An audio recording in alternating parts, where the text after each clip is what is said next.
Oke guys, we are live now. Hai teman-teman ya, The Ngobis, teman-teman The Consulting seperti biasa guys. Kita live hari ini ya dengan topik yang beraneka ragam ya. Dan hari ini kita akan ngobrol dengan Ci Luis. Wih, ini kok anunya anu ya. Oke, ya hari kita akan ngobrol dengan Ci Luis ya. Jadi salah satu teman saya di GCI ya, GCI Java, penggiat sosial ya, pembisnis luar biasa ya, wanita yang luar biasa ya, banyak usaha tapi tetap sosialnya juga luar biasa ya, berkomunitas juga ya. Dan hari ini kita akan ngobrol ya dengan Cik Louis terkait dengan topik ya, tiga cara mengembangkan ide kreatif membangun bisnis ya guys. Jadi hari ini kita akan ngobrol panjang lebar ya seperti biasa. 1 jam ke depan ya, bisa 1 jam lebih tergantung ya kondisinya ya. Hai, woi, Cik Luis sudah siap nih ya. Oke, sebentar Cik, saya ketik-ketik dulu ya, biar ini apa narasumbernya luar biasa nih, sudah on time ya. Sebentar saya ketik dulu. Seperti biasa teman-teman ya, kalau nanti pengen bertanya ya, kalau mau bertanya ya bisa ketik pertanyaan ya, ketik pertanyaan di kolom question ya, pertanyaan di kolom Q&A ya, Q&A ya. Jadi teman-teman seperti biasa ya, langsung nanti boleh ketik di kolom Q&A, saya akan tanyakan ke narasumber ya. Oke, kita akan undang ya Cik Louis untuk join. Saya akan invite ya. Doain teman-teman hari ini live-nya lancar ya, semua sampai akhir ya, biar nggak putus-putus ya. Kadang kan kalau live event bisa putus, tapi semoga hari ini nggak putus ya. Halo. Oke, hai Ciluis, apa kabar? Baik. Malam Ci, Kabar. malam. Sehat-sehat ya. Iya. Sehat-sehat ya. Suaraku jelas. Lagi di mana Ci? Lagi di rumah. Lagi di Surabaya. Oh iya, Surabaya. Oh, oke. Saya pikir habis keliling-keliling tuh, karena kan biasanya keliling-keliling Ciluis. Iya, udah pulang. Dolarnya udah habis. Oke, mantap. Anyway, thank you Ci sudah disempatin ya untuk join live event kita ya, The Ngobis seperti biasa ya, setiap Senin. Acara ini kita akan live kan ya Ci, seperti biasa di sini. Dan biasanya juga kita itu senang Ci dengerin kisah daripada narasumber ya, kisah suksesnya, terutama yang biasanya teman-teman tuh pengen belajar kisah jatuh bangunnya Ci. Gitu ya. Jadi kalau suksesnya kan kelihatan sekarangnya gitu ya. Tapi gimana sih seorang Luis itu bisa berusaha gitu ya di tengah kesibukannya, di tengah keluarganya, terus juga masih sosial juga gitu ya. Apa sih yang dilakukan oleh seorang Luis sampai bisa seperti sekarang? Itu sih yang biasanya teman-teman pengen belajar. Gitu. Oke. Ya, sharing-sharing aja lah ya. Soalnya yang lebih jago ya sharing kamu. santai aja. Konsultan bisnis. Enggak lah, Ci. Sama aja. Hari ini kan jadi tugasnya bertanya aja hari ini. Oke. Thank you udah ngundang juga.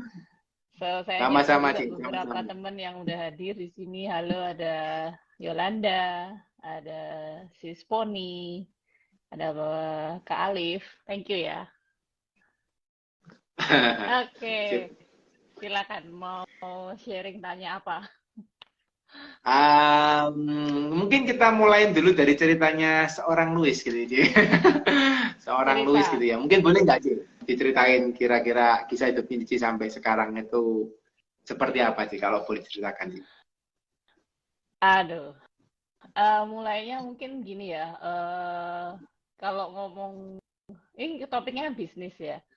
Oke, saya dari kecil itu memang suka dengerin papa saya cerita ya soal bisnisnya dia, kisah jatuh bangunnya papa. Jadi I have guru pertama dan juga sosok istilahnya inspirasi saya itu papa.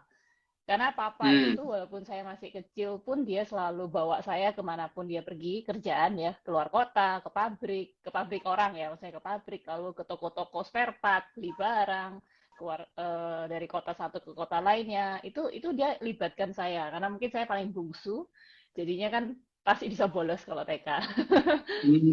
Terus Papa juga sering cerita tentang bisnisnya itu bagaimana, lalu tentang dia kisah jatuh bangun, biasalah orang zaman dulu yang suka cerita-cerita gitu. Nah, dari situlah yang membuat saya, kalau Papa lagi posisi bangkrut pun, istilahnya bangkrut itu kan bisnis lagi down pun, itu kan kita satu keluarga juga merasakan ya.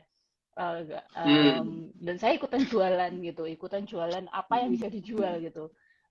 Zaman waktu SD pun jualan es ke sekolah, jualan roti gitu, yang buat sendiri itu untuk memang biar survive aja gitu. Walaupun sebelumnya juga papa was oke, tapi jatuh bangun itu kita rasain gitu. Dan mungkin yang itu membuat aku suka dagang gitu ya, suka dagang dari kecil ngelihat papa kayak gitu. Otomatis ya kita kan monkey see monkey do. Kita ngelihat papa kayak gitu tuh kita niru gitu. Terus kalau di kelas itu saya jualan stiker, apapun yang saya jual, yang saya dapat dibeliin papa mama itu. So itu beranjak dari situ ke SMP, ke aku udah dewasa, itu tetap otaknya kerja gitu ya. Kalau di luar negeri kan juga enaknya kita bisa part time job, kita bisa nyambi ya istilahnya. Dan mereka itu nggak lihat umur 12 tahun pun bisa diterima kerja gitu, selama mampu ya kan. Jadi aku udah biasa kerja part time juga di McDonald, di apotik, terus jadi waitress juga gitu. Kerjaan gak enak itu udah aku jalanin gitu, dan aku memang suka gitu kan, dapat duit gitu. Aku gak lihat dari kerjaannya itu apa fungsinya dan bagaimana. Kalau kita kan sekarang mikir sudah ngerti ya, tapi kalau dulu kan yang penting dapat duit gitu kan, dapat duit jajan tambahan. Nah, itu yang membuat kebiasaan dapat duit itulah yang membuat aku tuh juga ngirit. Faktornya itu ngirit gitu. Ngirit, gak gampang gitu dapat uang. And then aku spend uang itu mikir gitu, mau buat apa. Nah, itu kebawa juga sampai papaku tiba-tiba nggak ada. Papaku tiba-tiba nggak ada, ninggalin hutang warisan yang begitu banyak gitu ya, yang membuat keluarga kita hampir ya disita semua aset lah istilahnya gitu. Nah, di situ yang membuat aku tabunganku ini yang apa yang bisa bikin keluarga hidup ya. Dan dari situ aku bertemu dengan orang-orang yang apa ya, memberikan aku kesempatan untuk aku minta kerjaan, tapi aku nggak dibayar, nggak apa-apa gitu, aku nggak dibayar. Yang penting aku bisa kerja, bayar utang papa. Nah, mungkin bagi sebagian orang underestimate ya, oh ini cewek nggak mungkin bisa gitu, tapi aku buktiin bisa gitu loh. Walaupun dunia bidangku juga bidangnya cowok, tapi aku bisa lakuin ya, karena ada satu purpose yang sudah ditanamkan juga ya dari kecil, yaitu tadi contoh gitu kan, contoh dari mindsetnya papa turun ke aku, legacy keluarga juga, bahwa papa sudah cerita sepanjang itu lebar ya dari perjuangannya bangun bisnis, masa kita anaknya nggak bisa nerusin itu. Saya merasa tertantang di situ. Nah, terus sampai singkat cerita utang itu selesai dalam waktu 10 tahun mendatang ya, itu selesai ya sudah. Sampai hari ini itu sudah menjadi habit ya, cari duit, kerja, investasi itu pun ada prosesnya panjang, nggak sesimpel itu, nggak seenak diceritakan seperti ini. Itu nangisnya juga banyak isinya. Tapi karena saya dari kecil juga dibawa sama papa ketemu dengan orang-orang sekumpulannya orang tua ya, jadi mindsetku itu mungkin lebih dewasa, lebih cepat juga, karena sukanya ngobrol sama orang yang lebih tua, jauh lebih tua gitu loh. Dan saya suka dengerin cerita orang, pengalaman orang itu aku suka dengerin. Satu dari papa, dua dari teman-temannya papa, kan bisnis semua gitu. Dan juga kalau ketemu orang ya kita suka dengerin aja sih. Dapat ide banyak dari orang-orang itu gitu. Kalau ngomong bisnis. Oke. Penasaran sih. Tadi Cici kan sempat cerita ya bahwa utang itu ditinggalin utang warisan gitu ya. Terus sampai 10 tahun gitu ya, sampai akhirnya bisa lunas gitu ya. Dan tadi Cici sempat cerita bahwa itu kisahnya nggak gampang juga gitu ya, bahwa ada kisah-kisah yang gimana sih struggle, gimana strugglingnya, gimana sih bisa survivingnya. Boleh nggak sih diceritain mungkin kalau memang nggak terlalu konfidensial, apa sih Cici yang terjadi dan apa yang Cici lakukan gitu ya waktu saat itu? Wow. Oke, aku nggak prepare, tapi nggak apa-apa. Jadi gini, waktu itu yang pasti bank ya, urusannya sama bank kalau utang. Ya sama lah, mungkin setiap malam, setiap orang di sini waktu pandemi kan ngalamin ya, bagaimana kesulitan ngadepin utang dan tiba-tiba gitu. Itu juga yang saya alami dan sudah pernah alami. Jadi hadapin bank, ditagih setiap hari, karena kita kalau urusan sama bank itu urusan sama laporan ya kan, laporan, proyeksi, terus what next, how to kita mau bayar. Nah itu ditanya terus tuh kerangka kerja kita, ya itu dihadapin gitu. Dan orang-orang yang supplier juga nagih hutang yang saya notabene nggak tahu asal muasal, dan juga tiba-tiba ada itu kalau misalnya bisnis ya. Tapi kalau yang individual juga tiba-tiba nongol gitu ya, papamu dulu punya utang begini itu ada juga drama-drama itu. Ya udah dihadapin aja semua.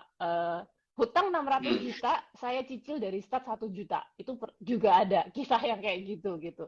Dan itu selesainya bertahun-tahun. Tapi yang penting lunas gitu. Saya nggak kabur gitu ya.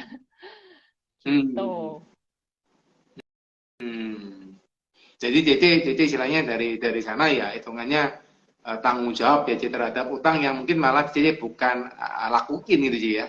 Mungkin kan dari orang tua gitu. Tapi tanggung gitu ya. Nah, bukan dari orang tua sih sebenarnya, dari sistem manajemen ya. Jadi aku ya biasa lah ya punya anak buah, nggak tanggung jawab dan akhirnya rugi dan dia meninggalkan kita seperti itu. Jadi it's not buat yang di sini ngerti pasti yang punya bisnis ya. Orang kepercayaan itu penting, tapi kalau orangnya tiba-tiba memang melakukan yang hal-hal yang dia diinginkan ya sudah gagal. Kalau udah gagal, bisnis saya kan tipe yang high risk juga. Jadi ya udah, kalau gagal ya udah ruginya banyak kan gitu. Oke. Apa Ci yang dirasain waktu itu Ci? Waktu ditinggal utang segitu banyaknya, apa yang dirasain? Mangkel kah? Mangkel itu apa ya? Marah kah gitu? Oh ya marah. Biasa. Marah sih, marah banget ya, kecewa. Tapi saya lebih suka tahu cepat gitu daripada ternyata gitu kan, tahu berapa tahun kemudian. Karena saya memang waktu putusin kuliah, saya udah stop kuliah, saya lanjutin bisnis keluarga ini. Ketika dia udah, saya istilahnya karyawan tersebut sudah mengundurkan diri karena malu ya, mengundurkan diri udah bye-bye gitu kan. Walaupun dia udah ikut 7 tahunan gitu, ya udah kita saya ambil alih walaupun saya nggak tahu mesti ngapain. Dengan by the time saya ketemu dengan orang-orang kerjasama partner gitu, itu takes setengah tahun ya untuk saya keliling satu-satu teman-teman papa yang dulu saya waktu kecil saya yang temuin, dan catatan papa saya tuh suka mencatat ya, ada buku diary-nya tuh saya buka alamat zaman dulu kan orang-orang tuh nyimpan nomor telepon di buku harian. Nah itu semua saya baca satu-satu, saya hubungin satu-satu teman-temannya yang mana nih yang mau diajak kerjasama, dan yang feeling saya dulu saya main feeling ya. Mana yang kira-kira mau win-win, mana yang mau menang sendiri, itu kerasa banget dari cara ngomong, dari cara dia negotiate kasih penawaran, cara dia memberikan solve the problem. Nah itu saya pakai feeling waktu itu. Oke, nice. Kalau boleh tahu waktu itu usia berapa Ci Luis? Pertama kali take over atau pegang usaha Papa waktu Papa meninggal? Umur 18 waktu itu. 18 tahun Ci? Wow. Keren. Itu 18 tahun, ingat saya masih jalan-jalan seringnya ya. Ci Luis sudah take care of the business gitu ya. Nice. Nah Ci, penasaran. 18 tahun mulai berbisnis, terus waktu itu Cici sempat kan awal nelponin tuh ya, teman-teman papa untuk diajak kerjasama. And then apa yang terjadi sih? Itu saya nggak ada yang struck ya, karena semuanya nego dengan harga termurah gitu loh, istilahnya tambah dibelah gitu ya, bahasa Jawanya itu orang itu melihat kesempatan besar gitu kan. Ini anak kecil cupu gak ngerti apa-apa, dibohongin juga nggak tahu gitu kan. Itu banyak yang kayak gitu. Tapi ada satu orang aja yang malah menantang saya. Saya di sini nggak hanya mau bisnis, tapi saya mau mendidik salah satu anak dari papa yang mau gitu. Ayo, siapa yang mau maju gitu kan? Ya udah saya mau. Terus ketika saya mau, dia bilang, oke, plannya seperti ini. Dia langsung kasih plan gitu kan, struktur bagaimana kita itu bisa nggak cuma kasih ide gitu, tapi ngeksekusinya. Nah itu kan yang penting, ngeksekusi utangnya selesai dalam jangka berapa tahun ke depan gitu. Udah kayak bikin proyeksi gitu, main angka gitu ya. Jadi nggak hanya janji-janji. Nah di situ terus dia kasih persentase berapa saya kasih kamu, berapa untuk saya, dan tujuannya nggak hanya bisnis, tapi saya cuma untuk bantu keluarga kamu keluar dari jerat utang ini gitu. Ya udah di situ langsung saya serak ya gitu sama dia. Baru kenal, dia juga nggak kenal, dia bukan teman papa yang gimana ya, tapi dia ya namanya dunianya sama ya, kita udah saring dengar nama aja gitulah. Ya udah langsung deal, udah sepakat. Dan saya langsung tanya kapan bisa mulai kerja, saya kayak gitu, nggak pakai lama. Gitu. Udah kayak papa angkat. Oke. Berarti sudah. Gimana sih, sorry? Udah kayak papa angkat sendiri itu, mentor saya itu. Oke. Kongsian. Oke. Yang kerja sama itu. Oke. Berarti sampai sekarang ya masih bekerja sama aja ya? Ya masih saya gandeng gitu. Saya nggak bisa melupakan jasanya ya. Oke. Nice. Iya. Oke. Jadi secara nggak langsung Ciluis waktu umur 18 tahun itu ketemu mentor secara nggak sengaja aja ya? Yes, betul. Mentor itu mentor kehidupan saya, mentor bisnis juga, all in sih orang itu. Saya beruntung, dan saya kalau misalnya mau dikembalikan lagi, kok bisa ketemu, kalau bahasanya kalian mungkin angel investor ya, atau orang baik gitu ya. Aku mengingat kejadian waktu saya kecil, papa saya itu suka bantu orang. Ya, walaupun dia keras orangnya, walaupun dia tough gitu orangnya, itu bisnismen yang bener-bener kasar gitu kalau orang ngomong ya. Terus mama saya itu juga orangnya sosial banget. Terus di atasnya papa mama saya kan masih ada ama ya. Ama itu juga sosial, ama dan engkong saya itu sosial. Jadi I believe in pay it in forward gitu. Mereka yang berbuat kebaikan gitu, dan anaknya yang menuai gitu. Saya bertemu dengan orang baik ketika saya butuh pertolongan, dan orang ini datang dalam kehidupan yang benar-benar the lowest point of our family, ya toh. Nah, ini orang yang kalau mau ditanya bagaimana ketemu, I don't know, just makanya yang saya lakukan sekarang sosial gitu, not for me, tapi buat generasi saya juga. Mungkin saya nggak menerima itu sekarang, tapi saya rasa anak-anak saya akan ditolong orang juga nantinya gitulah. Oke, nice. Ini salah satu value ya. Jadi ngerasain itu dari orang tua dulu, and then jadi sekarang give example to the others and to your child ya. Giving dulu, nanti tabur dulu gitu ya. Tuainya kapan ya nggak tahu juga gitu Ci ya. Tapi tabur aja gitu ya. Iya, nuainya kapan bukannya nggak tahu loh. Jujur semakin saya lihat dan saya rasakan, semakin memang menabur itu banyak gitu tuh. Jadi I cannot contain the blessing gitu istilahnya.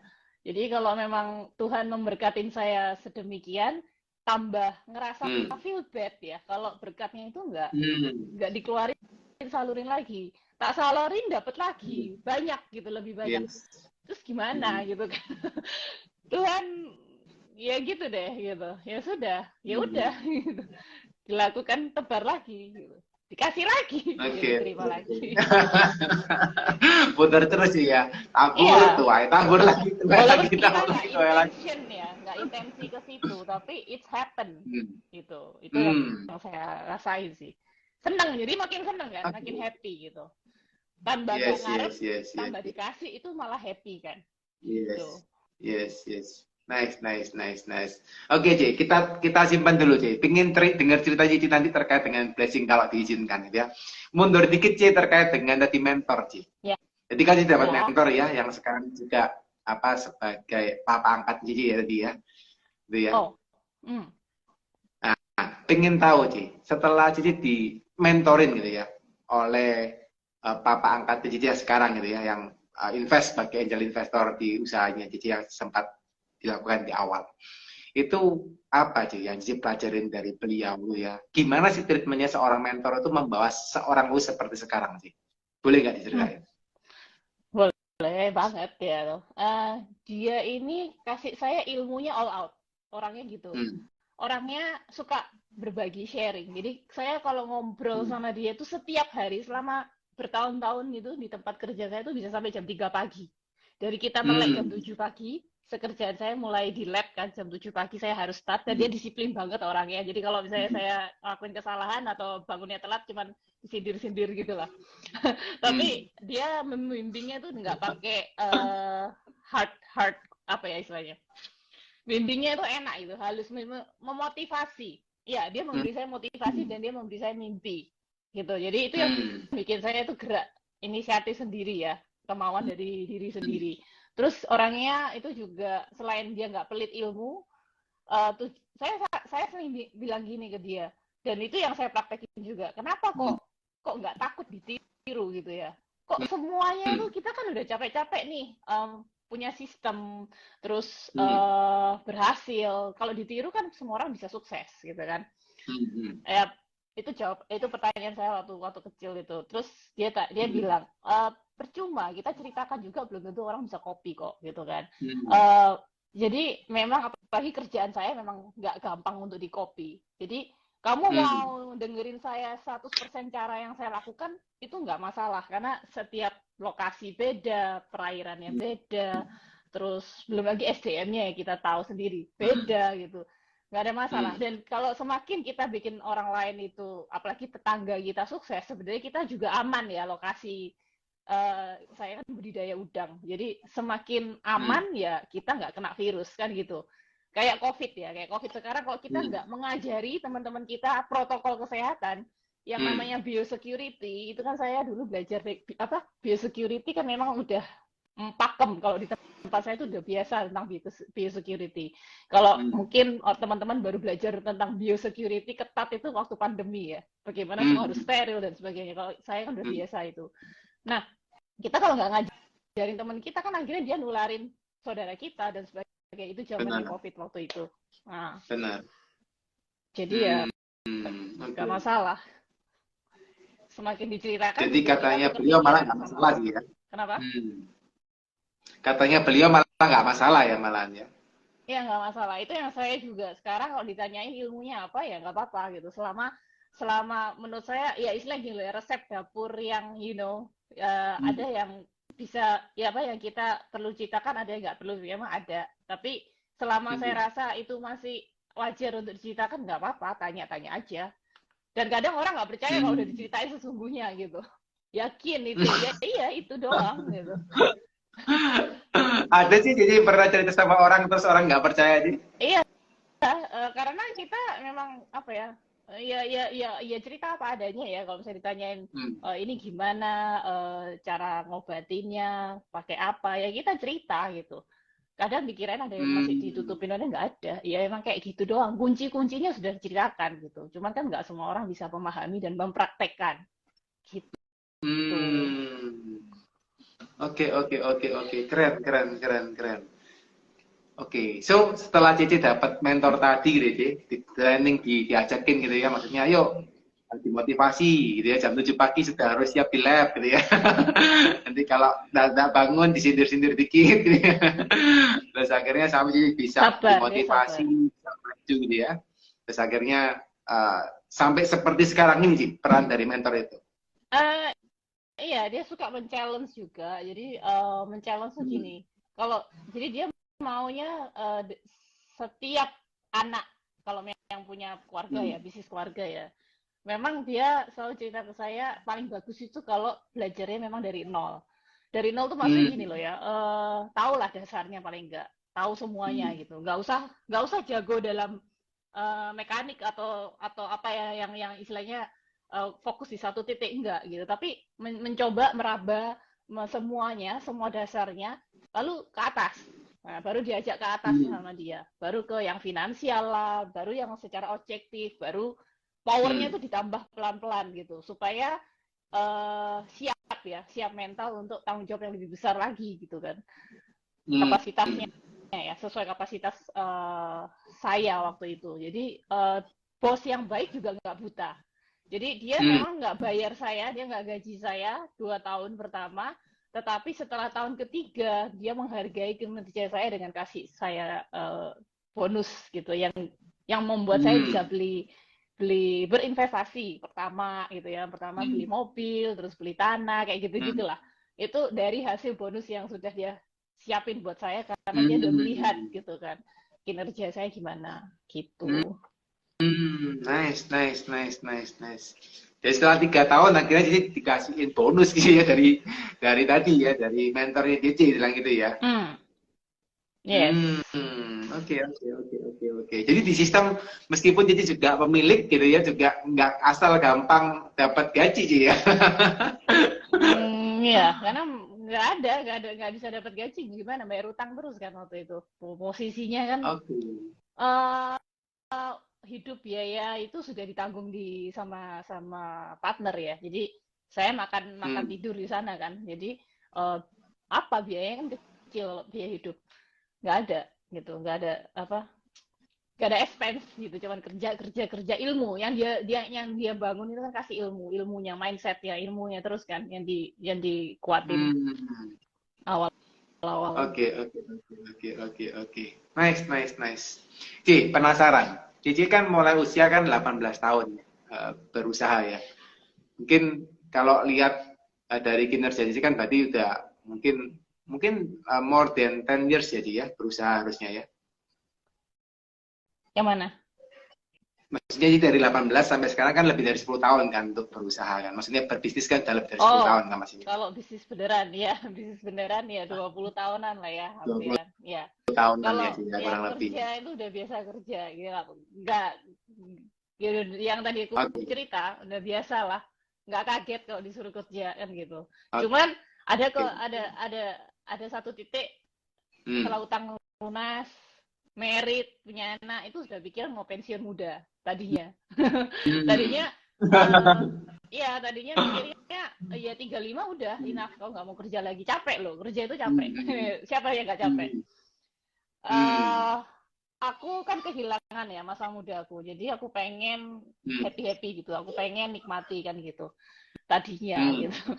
Terus ketika kalau mau ngomong lanjut fase hidupku, ternyata Tuhan menitipkan aku anak spesial, ya udah disitulah aku baru nggak jadi pensiun muda.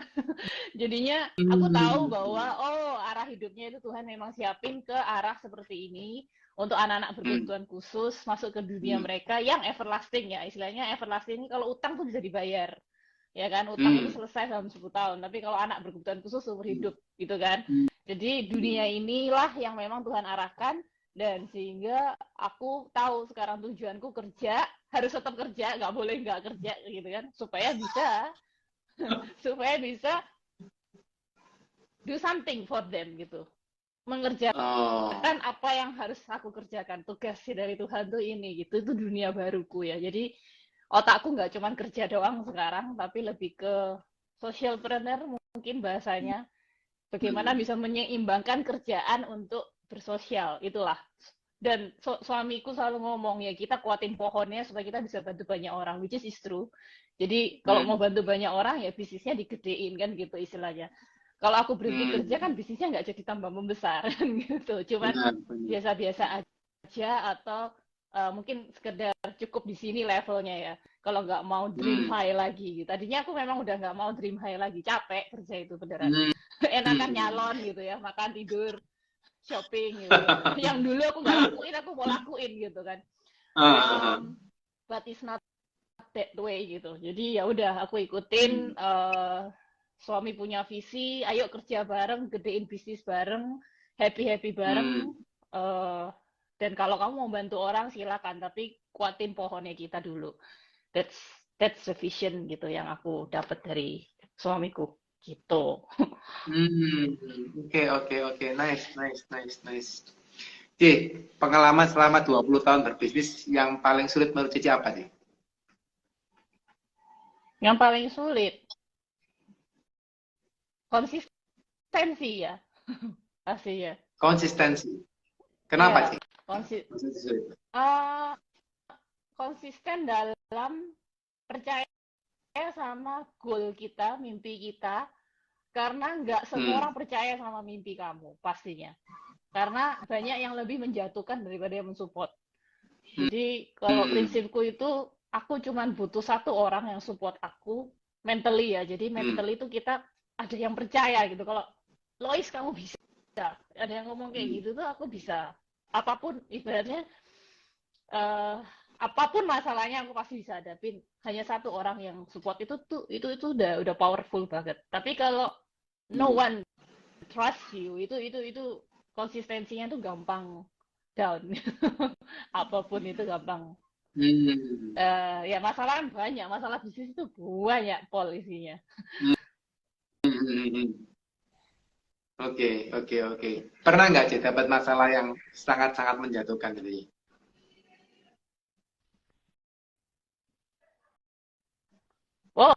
Oh iya pernah, karena datangnya itu dari orang terdekat biasanya. Kita ketika mau ya kalau di dalam keluarga mungkin ada yang nggak percaya gitu ya. Kamu jalan mimpi terlalu besar ya. Itu utang nggak mungkin lunas gitu ya. Udah jual aset semuanya, itu contoh dulu zaman kayak gitu. Udah jual semuanya, bagi-bagi harta yang sisa dari aset itu gitu. Dan itu kan bikin kita berantem ya. Value-value itu kan nggak enak, ceritanya tuh nggak enak sekali gitu. Aku berantem dan aku dibenci satu keluarga besar. Bukan keluarga kecil doang, tapi keluarga besar. Dibilang ya sok tahu, sok apa ya, sok bisa, cewek pula, nggak tahu apa-apa. Terus macam-macam lah, nggak enak lah. Judgement itu semuanya kan ada semua. Tapi hanya satu orang yang percaya ya partner saya itu, bahwa ini bisa kalau kamu mau kerja keras ya, mau capek dan mau buang semua yang ya nggak apa, buang semua kenikmatan dunia lah istilahnya gitu. Karena itu hidupnya nggak enak di desa, nggak ada apa-apa. Aku nggak bisa berhubungan dengan teman-teman aku lagi. I miss a lot of parties gitu ya. I miss a lot of invitation, wedding best friendku aku nggak bisa datang. Momen-momen yang banyak momen gitu yang orang dengan gampangnya setiap minggu datengin gitu ya, itu aku nggak bisa. Dulu aku nggak bisa gitu. Dan itu yang nggak gampang untuk apa, mempercayai diri gitu kalau nggak kuat ya motivasinya itu apa gitu. Cuma untungnya I enjoy my work gitu, karena I enjoy it gitu, jadi nggak berasa 10 tahun di sana tuh nggak berasa.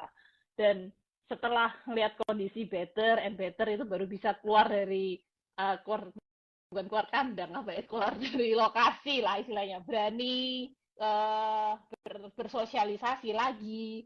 Terus ada seminar kayak saya suka belajar, nah itu saya suka belajar, jadi ada seminar 4 jam pun saya nyetir sendiri, belain dapat ilmu dari mentor yang lain. Jadi mentornya ini bukan saya bosan sama mentor saya enggak ya, tapi kayak penasaran gitu loh. Oh, ilmu yang lain yang kayak waktu baca buku itu kan, aku tuh seneng baca buku biografi atau sosok pengusaha kayak gini kan, live ya, zaman sekarang live. Kalau dulu kan nggak ada kayak gitu ya. Dulu itu majalah SWA itu kan bagus banget gitu, bisa cerita sosok A, sosok B, ya toh. Dulu juga belum ada majalah prioritas, BCA tuh gak ada. Jadi sosok-sosok kayak gitu aku suka. Jadi ketika aku baca dia ada di mana, aku datengin gitu.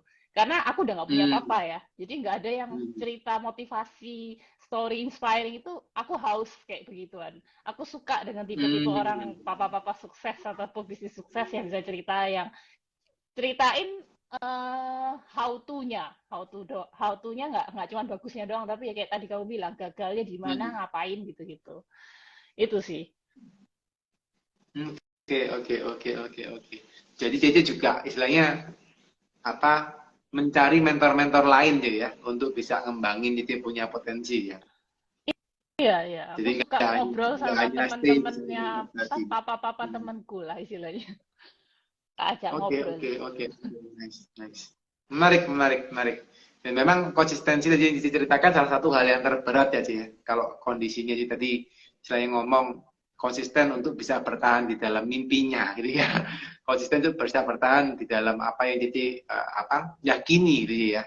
Itu kan memang tidak gampang kalau Bentar. orang Dah, terdekat juga tak ganti. malah jatuhin. Ya, Halo, halo, halo, Ci. ya halo. Sorry tak ganti Oke, signalnya jelek. oke, Gimana? oke. Ya. Suaraku jelas sih, yo, suaraku Ci ya. Jelas. Oke, jelas ya. Oke, oke, oke, oke. Sip, sip, sip, sip. Oke, pengen dapat insight nih dari seorang Ci Louis gitu ya. Jadi kan kalau ngomong belajar, belajar, cari mentor lagi dan memang saya lihat dari kisah Cici gitu ya di Instagram ataupun di story gitu yang sering posting juga kan, sering ya datang misalnya ngobrol dengan Pak Tung gitu ya, ngobrol dengan Pak Alex BPR Lestari dan kawan-kawan dia macam-macam belajarin gitu ya. Nah, so pastikan banyak nih Ci, yang sudah dilakukan apa yang dilakukan selama 20 tahunan gitu ya. Terus tak lihat juga punya beberapa bisnis ya yang lagi dikembangkan ya, ada tempat udang, ada ubin kayu kalau nggak salah, ada kos ya, dan macam-macam gitu ya. Nah, so kalau kita ngikutin, kita balik ke topik hari ini sih gitu ya. Mungkin teman-teman juga pengen belajar. Gimana sih cara Cici itu bisa mengembangkan gitu ya, dari yang dulu misalnya Cici bekerja di tambak udang gitu ya, terus kok bisa akhirnya bisa kreatif, bisa ngembangin bisnis-bisnis yang lain tuh kisahnya gimana sih kalau boleh tahu sih? Sering lihat ini ya, ide itu datangnya dari, ya kalau dulu aku nggak main sosial media untuk kayak beginian gitu, tapi lebih ke lihat bisnis yang lain tuh ngapain sih. Jadi aku tuh suka ya zaman sosial media atau HP itu ya apa namanya, Google, terus lihat-lihat lihat-lihat bisnis orang sih gitu. Itu idenya, kalau ide tuh banyak sebenarnya. Cuman yang penting tuh ada tiga ya, akan mau share ya. Satu, pertama adalah ide, kedua kamu butuh modal, ketiga kamu butuh kemampuan. Harus ada dua dari salah satu tiga ini gitu. Kalau misalkan kamu cuma ide doang, percuma gitu. Buang waktu, buang energi, buang resources juga.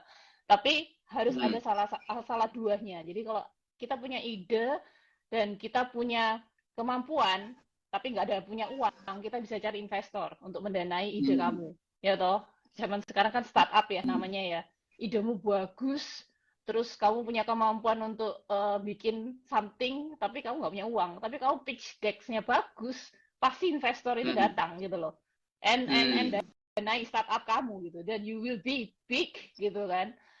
Terus kalau misalnya kamu punya ide tapi dan juga cuman punya uang, tapi kamu nggak punya kemampuan, ya udah tinggal hire orang aja technical yang bisa make it happen for you gitu.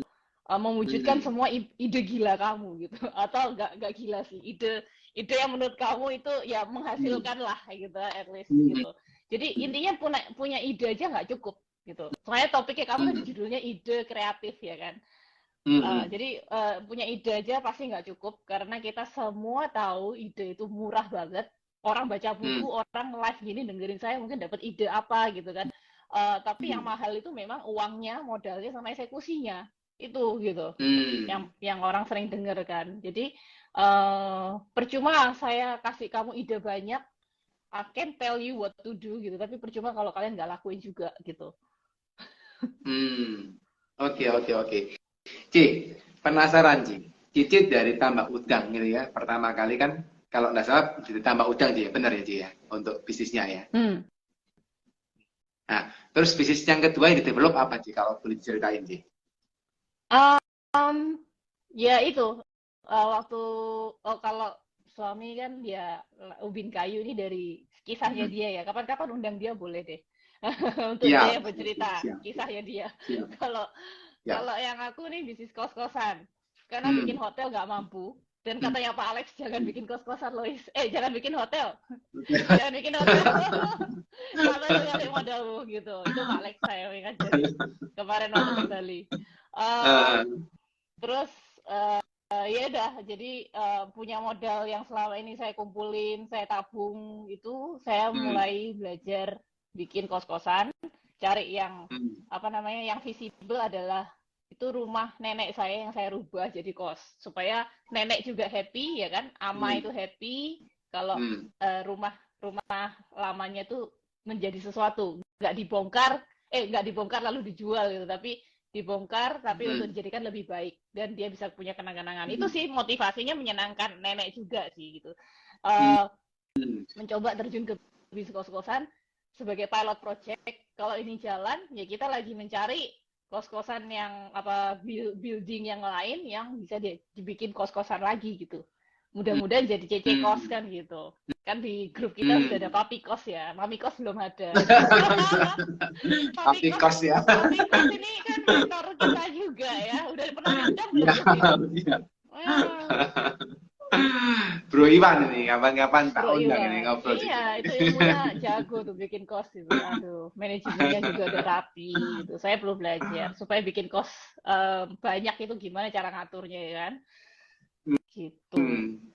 Itu sih. Terus kalau yang lain-lain, Solar Heart itu juga salah satu peluang. Jadi waktu pandemi itu peluang itu banyak ya. Tinggal kemampuan dan kemauan. Biasanya kemampuannya itu terkadang kendalanya cuma di SDM aja. Nyari SDM yang sesuai yang kita mau itu memang nggak gampang ya. Keluar masuk ya akhirnya ya interview terus gitu. Giat untuk menerima lamaran ya, sampai dapat yang sesuai dan mau kerja sesuai kita punya SOP. Solar Heart itu juga peluang yang kita ambil ketika saat pandemi semua orang bingung kerja apa, ya udah kita ambil itu karena ada yang udah berhenti untuk menjadi pemegang brandnya, ya udah kita yang ambil gitu. Kita belajar langsung dalam waktu satu tahun, kita udah menang awards gitu ya kemarin, makanya berangkat ke Jepang itu gratis gitu ya dari Solar Heart.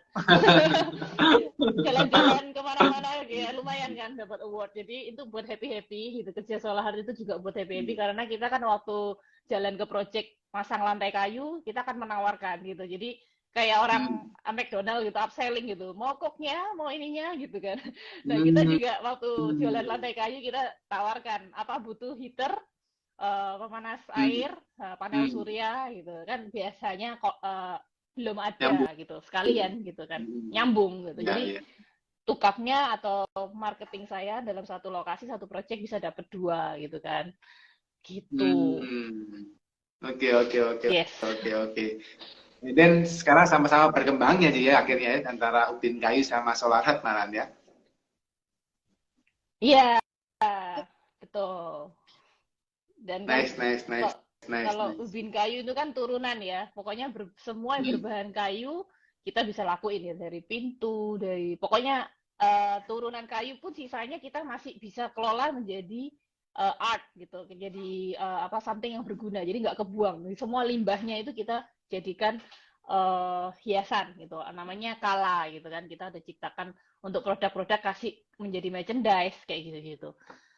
Anything ide itu banyak gitu di internet gitu kan, di buku, baca sekarang Pinterest itu juga tinggal scroll aja, kasih keyword, gambarnya keluar semua, dan kita suka jalan-jalan, suka traveling, suka datang ke pameran, itu penting juga. Pameran itu tempatnya ide gitu kan. Dan ketika ngelihat orang punya yang menarik ya kita langsung gitu, kalau memang bisa ditiru, dimodifikasi, langsung action aja gitu. Ada duitnya yang penting ya, ada duitnya udah copy aja. Tapi dibikin lebih keren gitu. Udah simple. Oke, jadi 3 hal ya teman-teman ya. Kalau mau punya ide kreatifnya terjadi, ada harus ada idenya, ya, ada modalnya, ada ilmunya, kan itu 3 ya. Betul. Apa namanya hal yang bisa dilakukan ya. Tapi memang nggak segampang itu ya, Ci ya. Tetap harus butuh proses dan butuh konsisten gitu, Ci Louis ya. Iya. Ya. Nice. Ci, pengen nanyain Ci, ini ada pertanyaan dari teman-teman Ci. Tadi kalau nggak salah ada yang tanya di atas itu terkait dengan berapa tahun dia Cici bisa melunasin utang. Jadi yang dari cerita yang awal Ci. 10 lah kira-kira. 10 tahunan Ci ya itu ya. 10 tahunan dalam melunasi utang. Oke. Jadi kalau Terus Ci, teman-teman yang masih dalam jam. melunasi utang, karena kan kena pandemi kan banyak utang gitu ya, teman-teman terjerat hutang gitu kan, ini berarti tahun ketiga. Ya, don't give up. Masih tahun ketiga. Saya 10 tahun. I can do it. So are you gitu. Jadi kamu juga kalau punya visi dan punya satu motivasi, setiap orang beda-beda motivasinya apa, pasti bisa ngelunasin itu dengan cara yang benar ya. Gitu. Yang penting nggak lari aja ya, yang penting tinggal tanggung jawab lah kita gitu. Oh iya, iya. Hadepin aja tanggung jawabnya, karena kepercayaan itu susah didapetin. Saya yakin kalau hari ini saya seorang Louis keliling bank, itu pasti banyak yang kasih kredit ke saya. Pasti. Nggak mungkin saya ditolak. Karena nama saya baik gitu kan di bank. Ya kan, apalagi bank yang lama, yang mantan yang saya utang lama itu. Nggak mungkin saya dikasih kredit. Pasti diterima. Karena tahu perjuangan saya, komunikasi saya bagaimana, laporan saya bagaimana, walaupun aku juga hancur bikin laporan, aku nggak ngerti cara bikin accounting proyeksi, waktu itu bikin asal-asalan juga diketawain sama pemimpin banknya. Ini apa maksudnya? Ya nggak tahu, itu cuma formalitas aja setor gitu. Tapi kan yang penting niatku nyetor gitu, harus wajib per 3 bulan sekali kan, nyetor restrukturisasi kan namanya. Ya udah gitu. Sebisanya, tapi tetap dia dipanggil datang, presentasi angka-angka itu ya datang, walaupun nggak ngerti. Tapi ya gini, dengan berjalannya waktu, cari bantuan ya, jangan goblok terus gitu loh. Jangan pura-pura goblok terus juga ya, kan nggak lucu ya. Itu kan butuh proses. Jadi ya ada orang, ada konsultan, baru kenal, dan mau bantuin, ya sudah, kita gandeng konsultan supaya lebih bisa menjadi jembatan apa ya, kayak translator gitulah. Oh ini loh maksudnya Louis gini. Jadi ada yang perantara lah ya, biar lebih cepat ya untuk ngerjainnya ya. Sebentar, siap. Aku buka pintu bentar aja. Boleh Ci, boleh. Oke guys, keren ya ceritanya Ci Louis ya. Kalau kita ngeliatin orangnya tuh kelihatannya wow gitu ya kalau ketemu ya. Ternyata dulu juga Ci Louis pernah jadi waitress ya, pernah kerja juga di luar negeri, karyawan McDonald dan kawan-kawan, ini luar biasa guys ya. Dan ini satu pengalaman juga buat kita bahwa nggak ada kata yang nggak bisa gitu ya. Ci Louis pun ngawalin hidupnya juga berusaha ketika usia 18 tahun ya. Dan itu nanggung utang gede guys, ini luar biasa. Ya, Ci Louis, udah selesai buka pintunya udah ya? Sudah. Siap. Oke, pengen tanya dong, Ji. Jadi ini kan seorang ibu ya, seorang istri gitu ya, seorang pengusaha juga gitu ya. Gimana Ji cara bagi waktu sih? Susah itu memang. Enggak gampang. Cuman apa namanya, berusaha delegasi gitu pastinya, dan percaya sama yang udah dipercayain. Jadi kalau misalnya anak saya ada support system saya ya, ada mbak ya istilahnya, sudah saya delegasikan dan saya percaya tugasnya untuk jaga anak saya. Nggak usah kepikiran negatif thinking lagi gitu. Kalau nggak bisa ngerjain yang satu hal yang lainnya. Terus ya tahu sih posisinya gimana ngomongnya, apa yang harus dikerjakan, urgent nggak urgent, itu belajar sih. Aku nggak jago bagi waktu, aku nggak pantas untuk ngajarin kalian time managementku kacau balau. Dikomplain sama suami gitu, gimana nih gitu kan. Tapi proses ya, it's not easy, it's not that perfect. No, I'm not perfect. No, oke. Aku tidak perfect, oke. Di Instagram itu kalian lihatnya bagus-bagus aja ya kan. No, it's not easy untuk jadi memang fokusku, aku selalu minta izin ke apapun yang aku lakukan ke suami. Misalkan, oke, aku mau ngadain social work nih, ini butuh effort, butuh tenaga, butuh waktu gitu. Selama izinnya keluar aku baru berani gitu. Karena itu kan menyita waktu yang lain ya, yang harusnya aku bisa sama dia, sama apa, itu kan jadi dia yang korban kan, istilahnya gitu kan. Tapi karena sudah ada kesepakatan ya, akhirnya bisa dicapai gitu. Ada yang ngalah lah pokoknya. Kalau nggak ada yang ngalah ya susah gitu. Susah. Gitu. Oke. Jadi suami istri harus kompak ya berarti ya. Iya. Kalau nggak didukung ya pasti nggak bisa ngapa-ngapain kitanya. Kalau nggak usah ngerjain yang ini ya. Kita mau ngelakuin hobi aja. bukan kerja loh ya, hobi aja. Kalau nggak didukung, nggak dibolehin atau dianggap itu buang-buang waktu karena time management lagi ya. Oh kamu kebanyakan hobimu yang mau urusin gitu ya, itu jadi problem juga ya. Gitu. Oke, oke, oke, oke, oke, oke. Nice, nice, nice. Jadi tetap berjuang ya, Ji ya, untuk bisa bagi waktu juga ya ternyata ya. Dan itu memang semua kita ngalami juga lah ya, nggak hanya si Luis ya. Ya juggling itu tetap lah gitu. Berjuggling Ria itu tetap. Mungkin nanti I can manage the time better kalau anak-anak udah lebih besar gitu ya. Jadi yang nggak dependent gitu lagi. Nah, itu baru lebih baik. Karena setiap fase kehidupan itu never balance menurut aku. Musim kehidupan itu kan muter terus. Kalau anaknya masih kecil ya kita lebih prioritas anak kecil. Tapi kalau anaknya udah gede, kita balance-nya beda. Kita lebih ke arah kerjaan gitu kan, yang lebih berat. Kita fokusnya di mana. Nanti kalau udah enak semua nyaman, kita fokusnya di kesehatan atau apa itu kan. Aku rasa setiap musim kehidupan tuh balance-nya pasti gini terus, goyang terus gitu. Never balance. It will never balance. Yes, menurutku loh ya. Agree. Ya, agree. Karena kalau sekarang ini kan banyak yang jadi trademark itu balance life sih. Buat orang-orang yang kerja, terutama teman-teman yang baru kerja kan mereka pikirnya balance life. Padahal kalau di entrepreneur itu nggak pernah balance hidupnya.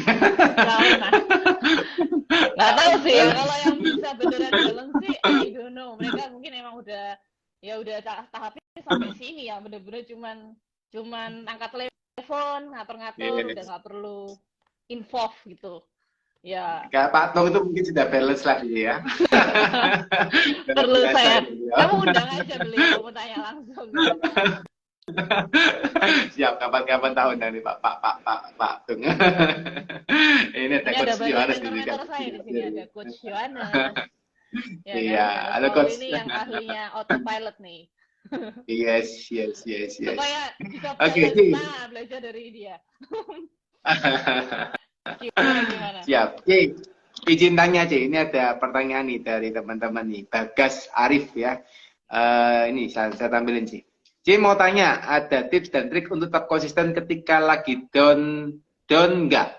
Down atau enggak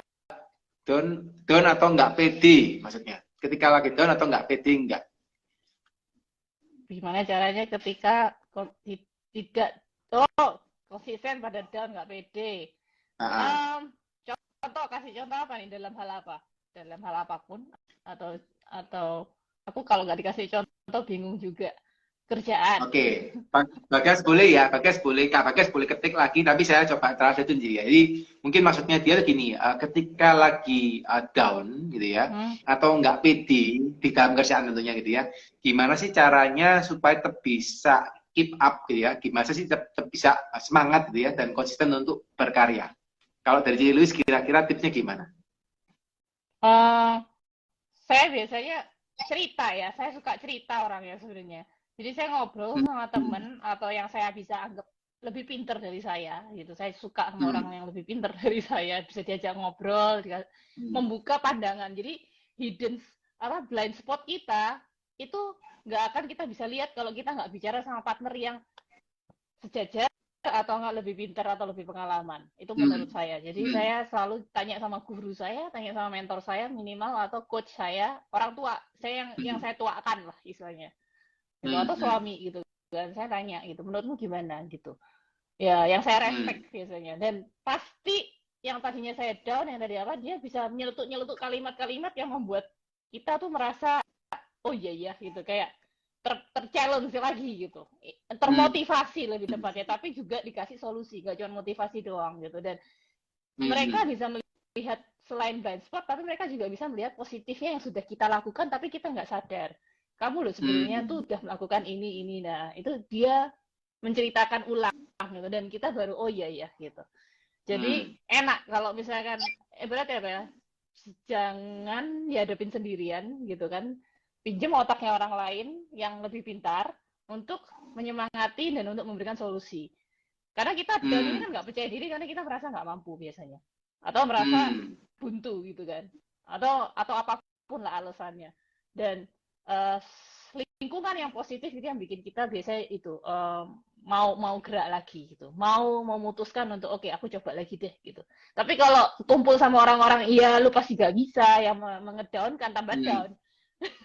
Jadi pick your friends gitu. Hati-hati juga dalam bertanya gitu. Hati-hati juga dalam curhat. Kalau orang pusing, ketemu orang pusing, nggak ketemu solusi. Sama-sama punya utang, ketemu sama orang lain lebih banyak utangnya, atau sama-sama punya, ya you know what I mean gitu. Nggak akan ada solusinya. Kayak pandemi, sama-sama orang yang bisnisnya lagi stuck. Kamu berbicara sama orang lain yang bisnisnya sama-sama stuck. Ya nggak ketemu. Cari sama orang-orang yang kok lancar ya bisnisnya, kok kayaknya nggak kena masalah, nggak kena efek ya. Apa? Itu cari orang-orang kayak gitu. Pasti jadi motivasi lagi gitu. Oh ternyata masih ada, there is a light at the end of the tunnel gitu kan. Nah itu. Kayak kalau dunia saya, ya dunia sekarang kan anak ABK. Wah itu anak ABK pasti down terus kalau misalnya mindsetnya keliru gitu. Pasti kayaknya kok no hope gitu ya. Apalagi kalau yang teman-teman daripada anak saya yang jauh lebih parah kondisinya ABK-nya gitu kan. Itu lebih butuh mindset bahwa bisa gitu kalau dilakukan. Hanya bertemu dengan orang-orang yang memang udah ngasih contoh ya, udah menjalani prosesnya duluan, orang yang lebih pengalaman. Dan kayak kemarin saya ke Jakarta, saya ketemu ketua saya, ini saya lihat ada di sini. Beliau lah yang membuat saya terus mau belajar bagaimana sih ngajar anak ABK sampai dia itu bisa mandiri. Bukan bisa kerja loh ya, jangan membahas terlalu jauh gitu. Kalau ABK ini bisa mandiri, bisa take care of themselves, nggak ngerepotin orang. Jadi kayak prinsipnya orang Jepang itu saya suka. Kemarin waktu saya ke Jepang, saya perhatikan tingkah lakunya orang-orang Jepang itu menarik ya. Mereka itu kenapa begitu disiplin ya, begitu nggak ngerepotin orang gitu ya. Ya karena itu udah value yang udah ditanamkan. Nah itu yang kita bisa tiru juga kalau keliling-keliling ke luar negeri. Budayanya mereka bagus banget tuh. Ya. Bisa dapat insight ya dari orang luar ya, kalau kita keliling ke luar negeri ya. Ya. Ya. Nice. Oke, ada satu lagi, Ci. Ini pertanyaan dari Pony Styles ya. Ci, cara mengelola keuangan di 3 bidang berbeda gimana caranya? Kayak orang. Jangan pakai orang. Maksudnya gimana sih? Ya ada tim sendiri-sendiri finance-nya kan. Jadi si bisnis A ya dia handle tim finance sendiri, tim B ya sendiri, tim C sendiri. Jadi pakai orang. Oke, jadi dipercayakan sama orang dan jadi percaya sama dia gitu ya untuk mengelola uang inti gitu ya. Oh iya. Ya kita monitor lah ya. Harus tahu angka-angkanya, harus paham paling nggak basicnya, paling nggak ngerti. Kalau pebisnis nggak tahu yang istilahnya BEP-nya berapa, HPP berapa, ya itu kacau ya, pasti gampang jeblosnya, gitu. Oke, nice ya. Mungkin ini anakku sudah gedor pintu. Udah jamnya storytelling. Oke. Ya, sorry. Nah kayak gini nih harus balance ya toh. Yes. Oke, rasanya pertanyaan juga sudah habis sih, dan nggak kerasa udah hampir 1 jam teman-teman kita ngobrol sama Ci Louis ya. Saya yakin dan percaya teman-teman dapat insight dari Ci Louis ya. Siap, pasti Ci, pasti bermanfaat ya. Yakin dan percaya banyak pertanyaan yang pengen ditanyakan, terutama saya. Kamu bisa tanya sendiri lah. Kita sering ketemu ya. Mau tanya tapi nggak dijawab tadi, kita ngobrol terpisah aja. Iya. Oke, thank you so much Ci Louis. Mungkin Ci, boleh nggak Ci satu penutup kali terakhir sebelum diakhirin? Satu kalimat gitu lah. Kalimat penutup untuk teman-teman. Kalimatnya paling ya pada umumnya gini, finish what you start and execute your ideas gitu. Nice. Sip, mantap Paul Ci. Thank you so much Ci Louis buat sharingnya malam ini ya. Teman-teman juga pasti diberkatin ya dari sharingnya Ci Louis. Nanti acara ini akan kita simpan guys di IGTV-nya kita. Buat teman-teman juga yang pengen kepoin Ci Louis ya, silakan di follow ya, bersama Ci Louis di follow dan biar bisa keep in touch dengan Ci Louis. Yes. Oke Ci, nggak berlama-lama lagi saya tunggu sama anak ya. Siap, thank you Ci. Sukses ya Ci. Siap, thank you Ci. Bye bye.